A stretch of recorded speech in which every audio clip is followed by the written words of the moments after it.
Hello student, स्वागत है हमारे यूट्यूब चैनल RG24/7 पर। दोस्तों, आज हम जानेंगे क्लास 6 एनसीईआरटी हिस्ट्री इतिहास में लेसन नंबर 8, जिसका नाम है अशोक एक अनोखा सम्राट जिसने युद्ध का त्याग किया। तो आइए देखते हैं इसमें कुछ टिप्पणी। रोशन के रुपए। जन्मदिन पर रोशन को दादाजी से कड़क नोट मिले। उसने उन्हें अपने हाथ में दबा कर रखा था। उसे एक नया कैसेट खरीदने का बहुत मन था, लेकिन साथ ही वह बिल्कुल नए कड़क नोटों को देखना और छूकर महसूस करना चाहती थी। तभी उसने पाया कि सभी नोटों में दाहिनी तरफ गांधी जी का मुस्कुराता चेहरा बना हुआ था और बाईं तरफ छोटे-छोटे सेब चित्रित थे। उसने सोचा, आखिर यहाँ सेब क्यों बने हैं? आइए देखते हैं आगे। एक बहुत बड़ा राज्य, एक साम्राज्य। हम जिन शेरों के चित्र रुपए पैसों पर देखते हैं, उनका एक लंबा इतिहास है। उन्हें पत्थरों को काट कर बनाया गया है और फिर उन्हें सारनाथ में एक विशाल स्तंभ पर स्थापित किया गया था। इस विषय में तुमने अध्याय 7 में पढ़ा। इतिहास के महानतम राजाओं में से एक अशोक के निर्देश पर इसके जैसे कई स्तंभ और पत्थरों पर अभिलेख उद्धृत किए गए हैं।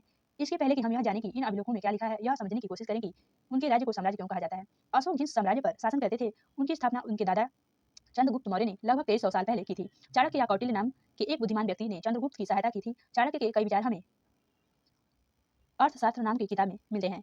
आइए देखते हैं आगे। वंश। जब एक ही परिवार के कई सदस्य एक के बाद एक राजा बनते हैं, तो उन्हें वंश ही कहा जाता है। मौर्य वंश में 3 महत्वपूर्ण राजा हुए: चंद्रगुप्त, उसका बेटा बिंदुसार और बिंदुसार का पुत्र अशोक। साम्राज्य में बहुत से नगर थे। मानचित्र उन्हें काले बिंदु से दिखाया गया है। इनमें साम्राज्य की राजधानी पाटलिपुत्र, उज्जैन और तक्षशिला जैसे नगर प्रमुख थे। तक्षशिला उत्तर पश्चिम और मध्य एशिया के लिए आने जाने का मार्ग था। दूसरी तरफ उज्जैन उत्तरी भारत से दक्षिण भारत आने जाने वाले रास्ते में पड़ता था। शायद नगरों में व्यापारी, सरकारी अधिकारी और शिल्पकार रहा करते थे। जिन नगरों पर अशोक के शिलालेख मिले हैं, उन्हें लाल बिंदुओं से दिखाया गया है। यह सारे इलाके साम्राज्य के भीतर थे। उन देशों के नाम बताओ जहां अशोक अभिलेख मिले हैं।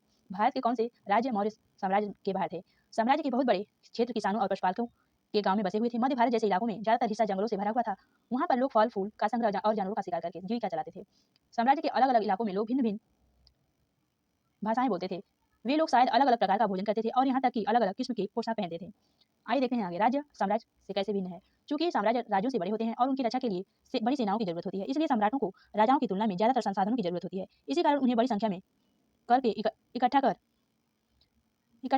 करने वाले अधिकारों की जरूरत होती है।